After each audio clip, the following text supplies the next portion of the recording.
Hey, good morning folks. Happy New Year and welcome to the GX channel where everything GX460 happens. I've done two prior videos on brake systems. One was a brake fluid flush and one was a complete front and rear brake pad and rotor remove and install. And right after that, I've been getting a lot of comments on brake pedal squishiness. In other words, the feeling of your brake pedals feeling spongy every time you press on them. Folks, there are so many different components that may contribute to why your brakes feel squishy and spongy. So today we are going to tackle one of those culprits. Come on over. A few videos ago when we did our brake flush, we removed all the air out of the system, right? So what about water? Let's talk about the obvious. I never leave my cap open. I never purposely poured water in there. So if you're like me and many others that paid attention in Spanish class AP in high school, you guys would know that brake fluid is hygroscopic. So what does hygroscopic mean? Hygroscopic means any fluid that readily absorbs water from the environment or from the atmosphere into your hoses, your seals, and even microscopic pores inside your brake lines. And when the water inside your brake fluid gets hot, it turns into steam. And if any of you have taken Medieval Literature 101 at Glendale Community College, Professor Armin Sarkisian will tell you that he invented steam and that also steam compresses. So when steam compresses and your brake fluid has voids now, what's going to happen? You're going to get spongy, squishy brake pedals. So do we replace our brake fluids every 2 years or every 30,000 miles like Lexus suggests? The answer is yes and no. Let me explain. So 2 years and 30,000 miles is just a recommendation by Lexus, but we all know that not all GX460s are built alike. Not all GX460 owners drive alike. Some of us love to take our $75,000 SUV and take it off cliffs, roll around in the mud, love to live in wet states, and prefer to watch bestiality movies over making love with our high school sweetheart. But folks like me, we tend to do our brake fluid flush every 2 years and 30,000 miles because I drive my SUV to the mall and back. So if you guys are the very first option and the 2 year, 30,000 mile rule doesn't apply to you, what do? Well, there are two really good options out in the automotive universe. The very first one is the finger method. Let me show you. The finger method tells you to take one finger, dip it into your brake fluid, leave it on your finger for about 30 seconds, then swirl it into your mouth for about 30 seconds.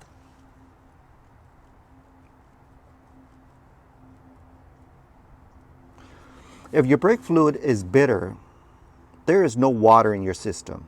But if it starts to taste a little sour with a little tiny hint of sweetness in there, you have at least 1% to 2% water in there, and you might need to redo your brake flush.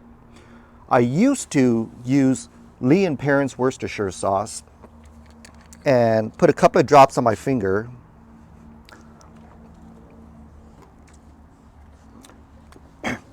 Every time I did that test, but I realized it contaminated the test.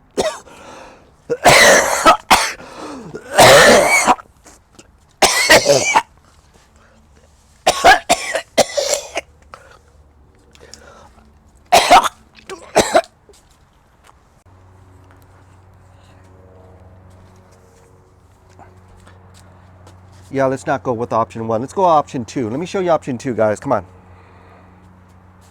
So option two is a pretty neat gadget called a brake fluid tester, brought to you by KAIWEETS. I'm going to go ahead and open this up for you guys. I'm going to tell you guys right now that I've been doing a lot of comparison with different types of brake fluid testers. This one is anti-corrosive, meaning the black portion of this is not going to corrode over time like their competitors, okay? Because I've seen a lot of them out there. One of them is called a brake fluid tester pen, and it's all black. I know you guys know what I'm talking about.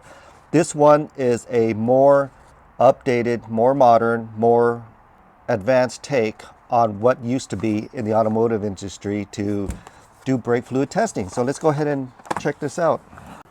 So here we go. Here's the box right here. Let's go ahead and check this out. Look at this.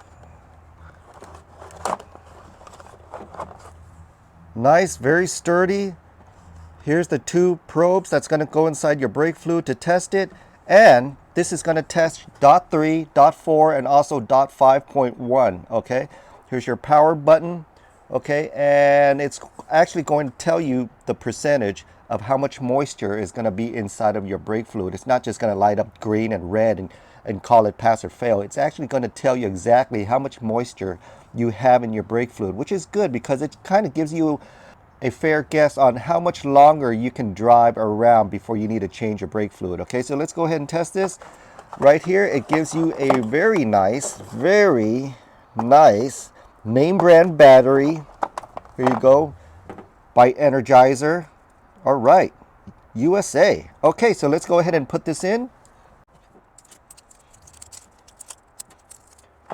There's a cap right here. Turn it counterclockwise, or if you're Australian, you turn it to the right, mate. Okay, so we're going to turn it counterclockwise. We are going to put the pointy side down.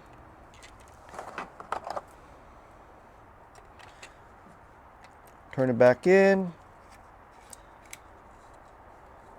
Feels very sturdy. Okay, so let's go ahead and remove this cum screen. We don't want to jizz all over this and then mess up the screen, you know what I mean? Here's the power button. Let's go ahead and push power. Turns right on, and if you take a look right here, oops, I got it upside down. It's set right now on dot 3. You know, and I know, we have dot 4 inside of our vehicle. Okay, so we're going to go ahead and push S right here and change the setting to dot 4. Okay, now it's on dot 4. It says 0% because obviously nothing is shoved in there. Okay, so let's go ahead and take this to our brake reservoir.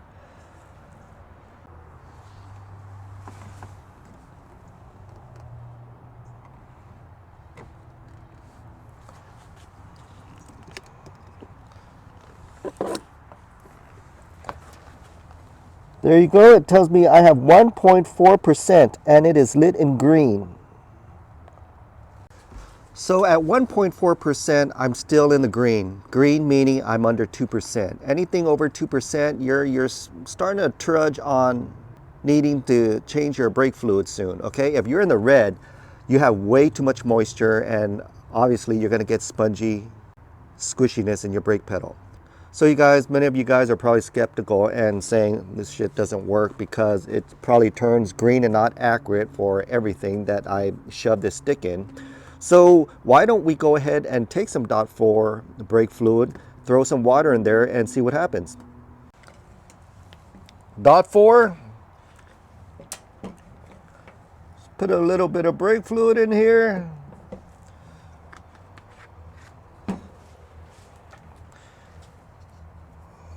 Go ahead and throw some really nice expensive Fiji water in here.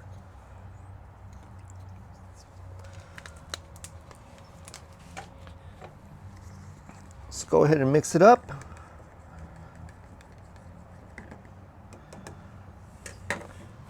I already cleaned off my brake fluid tester. It is calibrated at 0 right now. Let's go ahead and put it in here. Submerge it. And it is blinking in red.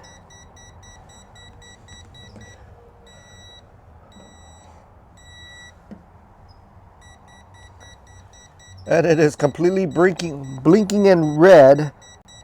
Way too much water. Okay, let's go ahead and clean this off again and let's put less water this time.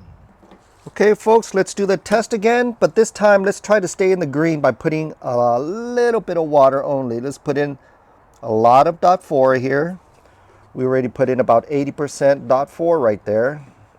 Let's put in a drop of water. Try not to put too much, just a drop.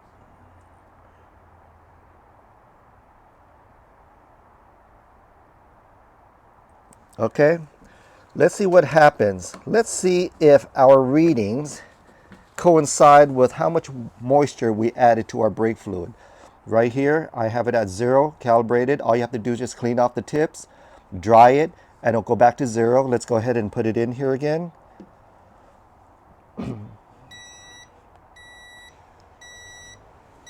As you can see, the drop of moisture I put in there is fluctuating a little above 2%. Remember, this is flipped upside down, okay guys? So let's see what happens if I add more water in here. Remember, we only put a little bit of water and it already read the moisture, okay? But it's keeping it in the green for us. Let's go ahead and add more water. Now it went into the red. Time to change your brake fluid. So there you guys have it, the KAIWEETS brake fluid tester. I'm going to be using this a lot more often instead of taking, guesswork into when I should change my brake fluid. And I'm not going to follow that 2-year, 30,000 mile method that's recommended, because sometimes your fluid goes bad early and sometimes it goes bad late. If it goes bad late, do you want to waste your money and your labor and your time, and especially if you're doing it at the dealership, to do it way too early, even though it says 2 years and 30,000 miles? Waste your money. You want to do it when you need to do it only, right? And this is one of the gizmos out on the automotive universe right now that is going to help you take the guesswork out of wondering if you need to do a brake flush or not. Okay, so thank you guys. I'm going to go ahead and clean up. I need to clean this up because I'm cooking dinner for my 2 small children tonight. And that's it. Hope you guys enjoyed this video. See you guys next time.